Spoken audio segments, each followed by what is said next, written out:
두 할머니가 오래간만에 만났어요.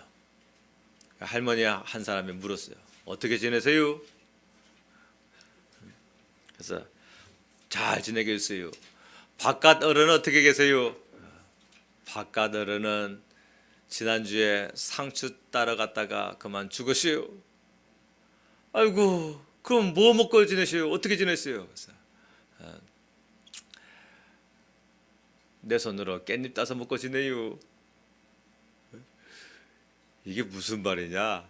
남편 죽었는데도 불구하고 그 슬픔보다는 내가 뭘 먹고 사는지에 더 많은 관심을 갖는 것이 우리 얘기들란 말이에요. 대통령이 생일을 맞이했어요. 많은 장관들이 돈을 모아가지고 그 많은 돈으로 이 대통령이 생일인데 대통령이 띠가 쥐띠예요.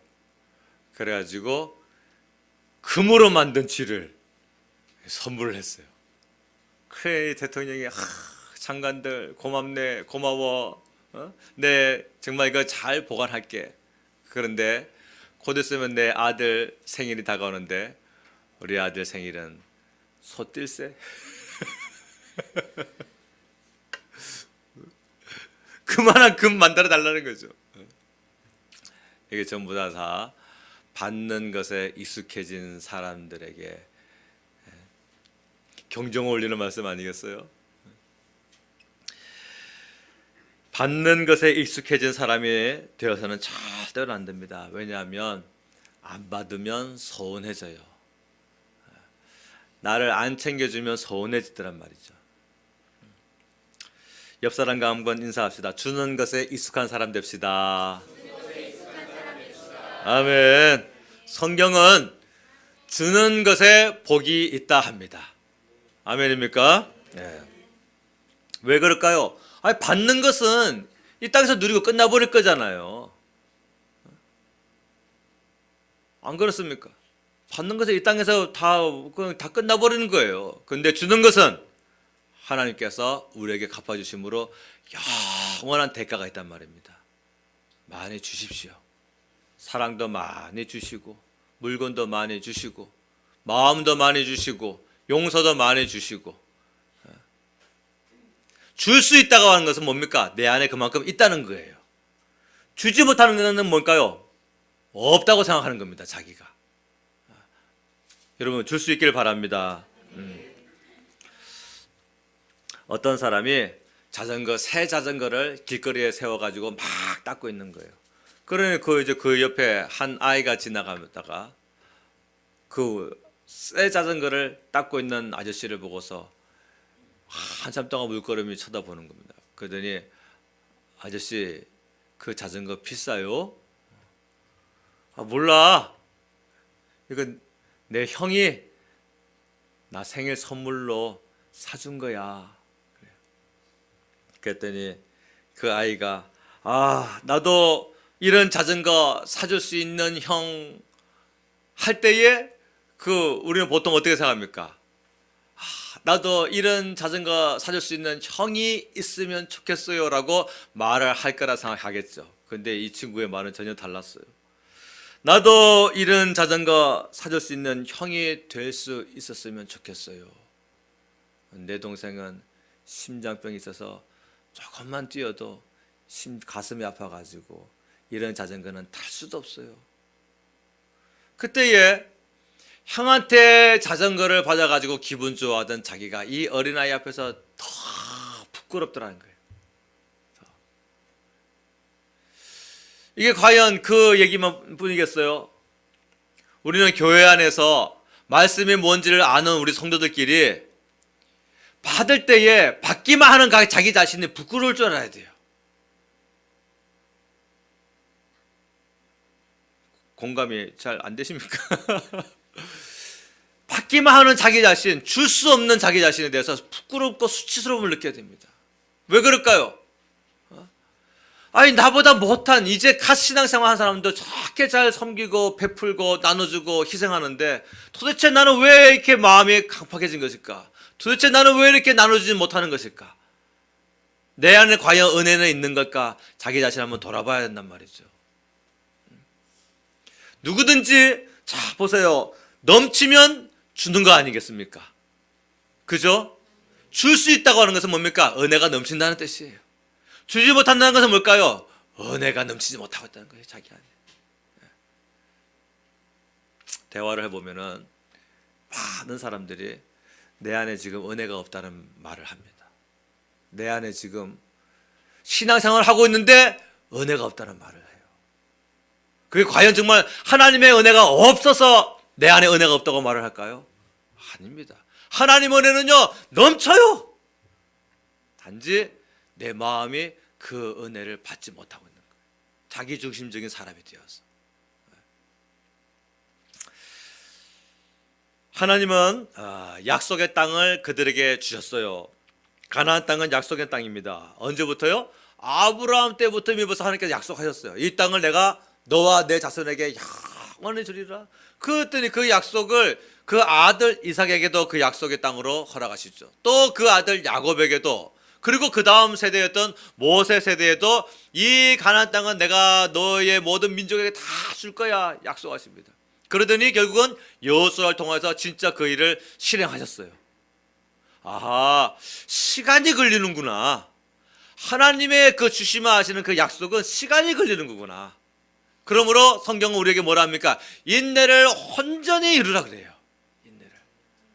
갈팡질팡해서 하나님이 주신다고 약속했음에도 불구하고 하나님 말씀을 읽을 때 이 말씀은 나에게 하시는 말씀은 아닐 거야. 아이고, 나한테 무슨 이런 복이. 그게 무슨 믿음이에요? 우리의 믿음은 성경에 기록되어 있는 말씀이 내가 믿어질 때에 그 말씀은 곧 나에게도 적용되는 말씀이고 나에게 적용된 말씀은 그대로 성취될 줄로 믿는 것입니다. 예. 자, 하나님은 이제 그 약속의 땅, 그들이 이제 땅의 주인이 되었잖아요. 그 약속의 땅에 왕을 세우려 하시는데 첫 번째 세워진 왕은, 이 사람은 왕 되기 전에는 겸손했어요. 근데 왕 되고 나니까 교만해지고 말았어요. 참 이것은 정말 신앙생활하는 우리에게 깊이 생각해 볼 문제입니다. 왕 되기 전에는 겸손했는데 왕 되고 나니 교만해져 가지고 하나님의 시선에서 점점 멀어지는 삶을 삽니다. 높은 자리에 올라서니까 마음이 겸손하지 못했어요. 교만은 뭐라고요? 패망의 선봉. 결국은 이 사람, 사울 왕은 교만해지더니 패망되어지고 말았어요. 하나님은 다시 하나님의 마음에 합한 자, 합당한 자, 그런 사람 왕을 세우기로 작정하셨어요. 그게 누굽니까? 다윗이죠. 소년 다윗. 다윗은 겸손한 자리에, 양치는 자리에서 하나님께 부르심을 받았거든요. 물론 그 점에 대해서는 사울과 많은 차이는 없어요. 사울도 그 자기 아버지 잃어버린 암나기 찾으러 가는 그 목자의 신분에 있다가 하나님께 부름 받아가지고서 기름 부음 받아서 왕이 됐거든요. 그런데 사울과 다윗과의 확연한 차이점이 있어요. 그게 뭐냐? 사울에게는 기름 부음 받은 후에 왕이 되기까지 하나님의 강력한 훈련이 없었다라는 거예요. 곧바로 왕이 됐어요, 이 사람은. 물론 사무엘상 11장에서 암몬과의 전쟁 한 번 있었습니다. 전쟁. 이 전쟁에서 사울이 대승을 하고서 곧바로 이스라엘 백성들이 사울을 왕으로 세워버린 거예요. 그런데 다윗은 어떻습니까? 기름 부음 받은 후에 너는 이 땅의 왕으로 내가 세울 거야. 그 약속을 받은 뒤에 얼마의 시간이 흘러갑니까? 사울에게 인정받는 시간 5년과 사울에게 미움받는 시간 10년, 총 15년의 세월이 흘러가요. 이 나라에 네가 왕이 될 거야. 그 약속을 받은 후에 왕국에 들어가지고 찬양 사역자로 일을 하고 왕을 보필하면서 살다가 인정받는 시간 5년을 살다가 이제 왕에게 미움받는 시간 10년을 삽니다. 그런데 자 여러분, 왕에게 인정받는 5년의 시간이 다윗을 다윗답게 만든 것이 아니라 왕에게 미움받아 쫓김당하고 막 고통당하는 바로 그 시간이 다윗을 다윗답게 만들었다는 사실이에요. 아멘입니까? 예. 고통의 세월 속에 참고 또 참고 기다리고 또 기다리고 이 인내를 이루는 아주 지루한 시간이 사울 왕에게는 없었다는 거예요. 사울에게는. 그는 속전속결이었어요. 자, 여러분, 이 인내를 이루는 시간이요 굉장히 중요합니다. 그게 필요 없는 것 같죠? 아니요, 반드시 필요해요. 그래야 나중에 어려움을 당할 때도 주님 찾는 자가 된단 말이에요. 돌아가신 사랑의 교회의 오카노 목사님이 돌아가시기 전에 이런 말씀을 하셨어요. 한국 교회의 위기는 어디서부터 오는가? 그것은 소형 교회를 경험하지 못한 목회자를 통해서 온다. 한 영혼 한 영혼 찾아가고 섬기고 신방하고 세워주고 속상할 때 참고 나는 슬퍼도 성도가 좋은 일이 있으면 웃어주고 나는 슬퍼도 성도가 기쁜 일이 있으면 그 앞에서 기뻐해주고 성도가 슬픈 일이 있으면 내 즐거움을 뒤로 숨기고 함께 슬퍼해줄 수 있는 그 험난한 목양의 현장이 생략되어져 버린 신학교를 졸업한 후에 곧바로 대형교회를 맡게 되거나 높은 학위 때문에 곧바로 남을 가르치는 자로 우뚝 서게 될 때에 이 대형화된 구조가 한국교회의 타락을 불러일으킬 것이다. 목회자만 그럴까요? 성도도 마찬가지 아니겠습니까? 예수님 믿고 구원받아서 사업이 대박을 터뜨리고 만약에 복권이라도 하나 당첨됐다 해보세요. 근데 자식 낳았는데 자식이 예쁘고 잘생겼네, 건강하네. 근데 이놈이 공부도 잘하네. 그럼 뭐 하나님 앞에 부르짖을 이유가 뭐가 있겠어요? 어렵고 힘들고 부족하고 쓰러지고 뭔가 좀 없어질 때에 하나님 앞에 부르짖고 기도하고 주님이 없으면 안 됩니다. 주님이 없으면 못 삽니다. 주님이 없으면 도저히 설 수가 없습니다.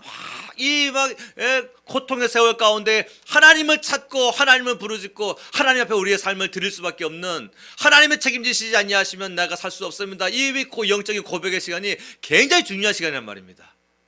아멘입니까? 네. 배고플 때에 주님을 찾아본 흔적이 없는 사람이 나중에 또 배고플 때에 어떻게 주님을 찾겠어요? 외로울 때에 주님이 필요합니다 이 고백을 해본 적이 없는 사람이 맨날 사람 찾아가가지고 위로받는 사람이 나중에 또 외로울 때에 어떻게 주님을 찾겠냔 말이에요. 안 풀릴 때에 기도의 자리를 지키세요 라고 하는 목사님의 말씀을 이게 도대체 왜 나한테 이런 말씀 하셔가지고, 실제로 그런 분이 있어요. 어떤 집사님, 우리 이제 이사 가신 경기도로 이사 가신 집사님 가정인데 어려움이 있어가지고 저를 찾아와서 목사님 이런 사정이 있어요. 그래서 제가 아무 말 안 하고 예배당에 가서 3층에 올라가서 기도하세요. 그러니까 이제 이분이 한 번도 그런 걸 안 해본 사람이에요. 한 번도 교회 혼자 와가지고 기도한다는 것은 상상도 못 해본 사람입니다. 그 굉장히 어려워하는 거예요. 그래가지고 혼자 하기 어려우면은 내가 그 구역장 같이 붙여줄 테니까 같이 그렇게 기도하세요. 그리고 제가 이제 구역장에게도 연락을 해가지고 뒤에 앉아서 같이 기도하시라고. 알겠습니다 해가지고서 그 기도 시간을 몇 회를 가졌어요. 몇 회를.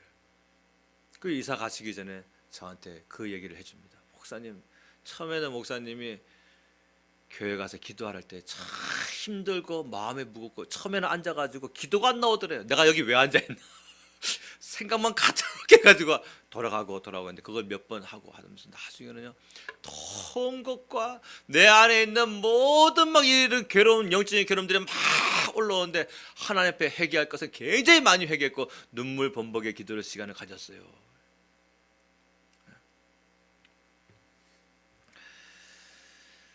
안 풀릴 때에 기도의 자리를 지키라는 말씀에 그래, 이 말씀이 하나님이 나를 부르시기 위하여 그 은혜의 자리로 나를 초대하신 것이구나, 그 믿음을 가지고 자기를 드리는 그런 기도 시간을 가질 때에 바로 그러한 삶이, 그런 시간이 나중에 또 어려움을 당할 때에 또 자기를 드릴 수 있는 거 아니겠습니까? 아멘입니까? 예. 우리 신앙은요, 이래요. 상향곡선과 하향곡선, 또 상향곡선과 하향곡선. 그러면서 점점 상승에 올라가는 겁니다. 한 번에 쫙 올라가는 사람은 없어요. 절대로. 하나님이 그렇게 다루시지 아니하세요.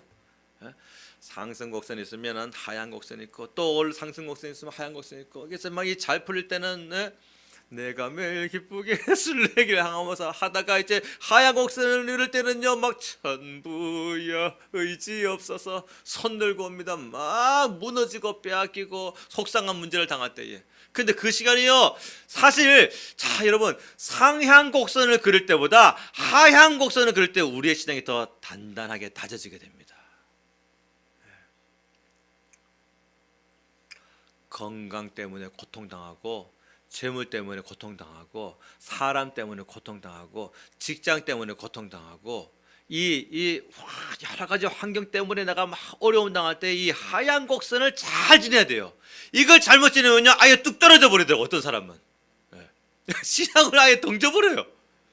이 하얀 곡선을 그릴 때에 그래도 나의 삶은 하얀 곡선을 그리더라도 전능하신 하나님은 나와 함께 하시고 나를 신실하게 이끄실 것이다. 그 믿음을 가지고 또 기도의 자리를 지키고 하나님 축복하여 주옵소서. 내게 은혜와 복을 대해 주세요. 하나님의 보호와 인도하심이 없으면 살 수가 없습니다. 주님께 고백드리는 그 사람 하나님은 반드시 세우십니다. 반드시 세우세요. 왜 그럴까요? 기도하는 사람은 절대로 하나님 물리치지 아니하십니다. 성경을 다 뒤져봐도 하나님 앞에 기도한 사람을 하나님이 못 들은 채 하신 적이 한 번도 없어요. 오늘 그분의 응답이 우리의 귀에 막 들리지 아니한다 할지라도 하나님은 내가 너의 기도에 응답할 거야라고 하는 것을 그 약속을 말씀으로 주셨어요. 성도가 말씀을 믿으면 약속을 다 받은 것입니다. 아멘입니까? 그런데 이 말씀을 보면서도 그걸 약속으로 받지 못하고 귀로만 들으려고 하는 사람이 있어요. 이게 은사주의. 그래서 안 됩니다. 자, 우리의 인생은 바로 이와 같이 하향 곡선을 그릴 때에 진짜 영광이 되는 것은요, 이 하향 곡선 속에서 어떻게 신앙생활 하느냐 말이에요. 다시 말하면 못 풀리고 못 먹고 못 베풀 때에 그때도 여전히 감사와 기도의 자리를 지킬 수 있는 사람, 그게 아주 최고의 강력한 성도를 만든다는 사실이에요. 목회자도 어려운 시절이 생략되어 버린 목회를 하게 될 때에 사람 귀한 줄 모르게 되죠. 성도도 마찬가지예요. 어려운 시절이 생략되어 버린 채에 부귀 영화를 누리게 되면 하나님의 은혜가 귀한 줄 모르는 자가 됩니다. 세상에 건강한 사람은 두 종류잖아요. 원래 건강한 사람과 건강을 잃어버려 봤다가 우여곡절 끝에 열심히 노력해가지고 다시 건강을 회복한 사람. 그러면 누가 건강을 잘 지킬까요? 우여곡절 끝에 건강을 잃어봤는데 다시 건강을 회복한 사람이 자기의 건강을 잘 지키려고 노력할 거예요. 다시 말하면 무언가 잃어버려본 그 경험이요, 우리를 성숙하게 만든단 말입니다. 믿으시기 바랍니다. 하나님의 은혜 속에 사는 것이 얼마나 귀한 것일까. 하나님의 은혜를 잊어버린 채에 밖으로 돌아다니다가 무너진 삶을 살아본 사람, 지옥의 맛을 본 사람, 그 지옥은 내 육체가 막 불타는 그 지옥이 아니라 하나님의 은혜가 없을 때에 내가 이렇게 살다가는 정말 지옥 가겠구나, 그 하나님의 은혜의 필요성을 간절히 느낀 사람이 다시 하나님의 은혜 가운데 붙들려 있기 위하여서 자기를 예배로 드리고 찬양과 기도와 감사로 드리고, 하나님의 은혜의 맛을 모르는 사람은 자기를 드리질 못해요. 그 이 시간을 깨닫는 게 굉장히 중요합니다. 힘든 시간이에요. 긴 시간이에요. 그러면 하나님은 이 힘들고 긴 시간이지만 우리를 왜 그토록 이 지루한 그 긴 터널 가운데에 들어가게 하실까요? 그 캄캄한 터널 안에 들어가야 아무것도 보이지 않는단 말이에요. 우리는요, 보이는 게 너무 많아. 방법들이 너무 많이 보여요. 사람도 눈에 보이고 내게 도움 베풀 사람이 자꾸 보이고 심지어는 은행도 보이고 뭐도 보이고 그게 나쁘다는 것이 아닙니다. 그게 나쁘다는 것이 아닌데 하나님의 도우심을 받아서 사람이 나를 돕는 것, 하나님의 그 은혜가 먼저 선행되어지면서 내가 금융권이나 이런 세상의 어떤 제도를 내가 도움받는 것, 이 절차가 필요한데 그렇지 못하고 하나님의 도움을 바라지 못한 채에 혼자 방법을 선택하느라고 세상에 나를 도울 수 있는 이런 것을, 그게 아니란 말이에요. 그래서 하나님은요 성도를 그 아무것도 보이지 않는 터널 속으로 집어넣으십니다. 아무것도 보이지 아니해야 하나님만 찾는 자가 된단 말이에요. 다윗이 10년 동안 고통의 세월을 보낸 이유가 뭐예요? 아무것도 보이지 않는, 자신을 도울 자가 아무도 없는 거예요. 바로 그 삶 가운데 하나님이 밀어넣으신 거예요. 그래서 그 속에서 다윗은 하나님을 찾고 하나님을 의지하고 하나님께 고백하는 그런 사람이 되어서 나중에 왕이 될 때에도 그가 높은 자리에 섰는데도 불구하고 교만하지 아니하고, 왕권을 행할 때에 여러분 그 지도력이 얼마나 셉니까? 우리 역대 대통령들 봐서 알잖아요. 대통령이 됐을 때에 함부로 막 해가지고서 나중에 임기가 다 끝난 후에 다시 재판석에 올라오시는 분들이 얼마나 많아요. 고대 왕들은요 더 했어요. 지금은 그래도 국민들이 법이란 걸 막 잘 활용할 줄 알았기 때문에 이런 일이 밝혀져 가지고 처벌을 받기도 하지만, 옛날에 왕이 어디 그런 게 있어요? 왕은 그냥 법인데, 신인데, 하나님인데. 왕은 진짜 교만한 사람인데요. 근데 다윗은 그 높은 지위에서도 겸손하게 사람 잘 세우고 백성들 잘 세우고 하나님 앞에 자기를 낮추고 하나님이 오래오래 쓰시는 귀한 그릇이 됐단 말입니다.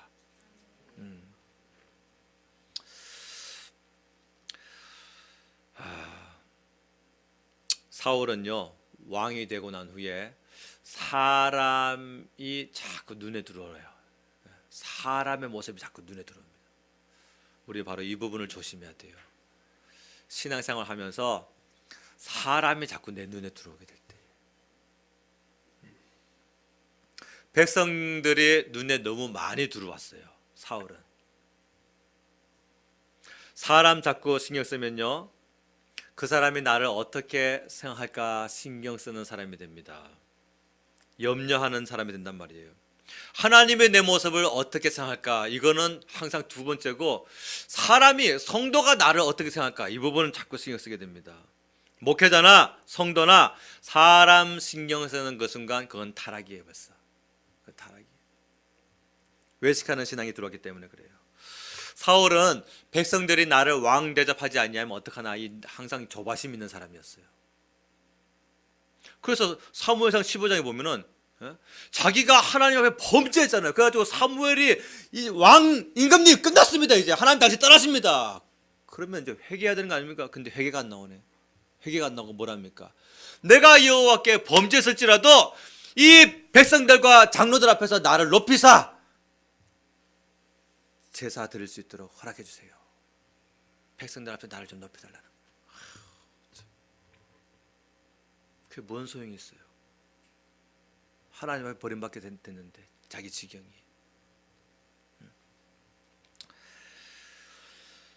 사울 왕은 왕 대접에 대해서 굉장히 신경을 많이 썼어요. 그러다가 그 대접받지 못하는 순간 그는 분노가 폭발합니다. 귀신 역사하는 사람이 되고 말았어요. 끝에 사울에게 자기가 받았던 그 영광이, 사울의 그 영광이 다윗에게 막 자꾸 넘어가는 것을 보게 될 때에 사울은 그걸 견뎌하지 못합니다. 이겨내지 못해요. 세례 요한은요 자기에게 온 영광이 예수님께 막 넘어갈 때에 세례 요한의 제자들이 와가지고, 스승님 우리 망했습니다. 뭔가 대책을 세워야 될 거 아닙니까? 할 때에 세례 요한이 뭐라 했습니까? 그는 흥하여야 되겠고 나는 쇠하여야 하리라. 그게 신앙의 본질이에요. 하나님께 영광. 할렐루야. 예. 다윗이 일어나 가지고 자신에게 돌리던 영광이 다윗에게 막 절반이 가고 칭찬이 절반이 가고 감사가 절반이 가고 막 이 인기가 막 절반이 가고 자기에게서 뚝 떨어져 나갈 때에 사울은 분노합니다. 사실 여러분, 분노가 일어난다고 다 타락하는 거 아니거든요. 사울의 문제는 분노가 일어날 때에 그 분노를 제어할 힘도 없었어요. 자기 속에 분노가 일어난다고 그 분노를 다 표출하는 사람이 어디 있습니까? 근데 사울은 자기의 속 감정이 제어가 안 됩니다. 통제가 안 돼요. 자, 여러분, 성도가 분노가 통제될 때가 언제입니까? 언제 분노가 통제됩니까? 생각을 해봤더니 두 가지 요인으로 통제가 돼요. 하나는 성령 충만으로 분노가 통제됩니다. 네, 아멘 하시죠? 근데 성령 충만으로 분노는 잘 통제 안 돼요.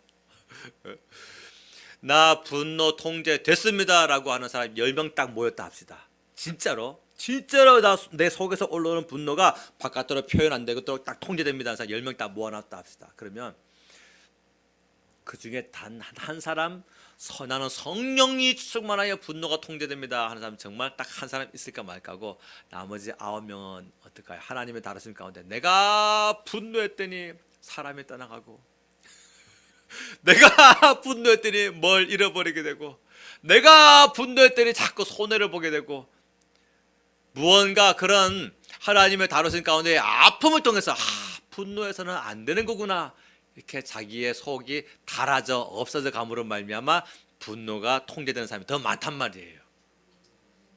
그게 바로 뭡니까? 훈련이라는 것입니다. 훈련. 그런 과정이 절대로 무시할 수가 없어요. 그 과정을 통하여서 내 힘으로는 안 됩니다. 성령의 은혜로 됩니다. 하나님의 도우심으로 가능합니다. 이 고백이 나오는 사람이 되는 겁니다. 분노만 그럽니까? 음란은 안 그런 줄 아세요? 내 마음대로 음란할 때 하나님의 손도 안 댈 때가 있어요. 그때 음란이 다스려집니까? 한번 물어볼게요. 하나님의 손도 안 댔을 때 음란이 다스려집니까? 안 다스려져요. 안 다스려져요. 언제 다스려집니까? 내가 음란했더니 하나님의 손해를 자꾸 보게 하시네. 내가 음란했더니 내 마음대로 음란했더니 하나님을 자꾸 잃어버리게 하시네. 자꾸 고통당하게 하시네. 그래서 우리 안에는요, 신앙 양심이라는 게 있거든요. 근데 이 신앙 양심은 덜컥 이런 생각이 들잖아요. 내가 하나님 앞에 지금 벌 받고 있나? 이런 생각이 딱 든단 말이에요. 내가 이와 같은 삶을 살았더니 하나님이 나에게 이렇게 고통을 주시네 해가지고 이제 그 죄악된 삶을 자꾸 멀리 하잖아요. 도둑질은 안 그런 줄 아세요? 성령 충만해가지고 도둑질이 통제되는 것보다 자꾸 도벽에 습관을 끊지 못해가지고 바깥에서 훔치더니 나중에 교회 와서도 훔치게 되네. 헌금 봉투에 자꾸 손대게 되네. 그럴 때에 하나님의 다루심 가운데에 고통과 어려움과 아주 막 꼬이는 그런 환경 가운데서 하나님이 언제 기뻐하시는지, 하나님이 언제 싫어하시는지, 하나님이 언제 진노하시는지를 몸으로 알게 되는 거예요. 몸으로.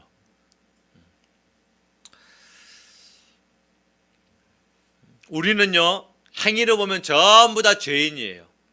그런데 우리가 믿는 믿음으로 보면 하나님 앞에 전부 다 의인들입니다. 믿으시기 바랍니다.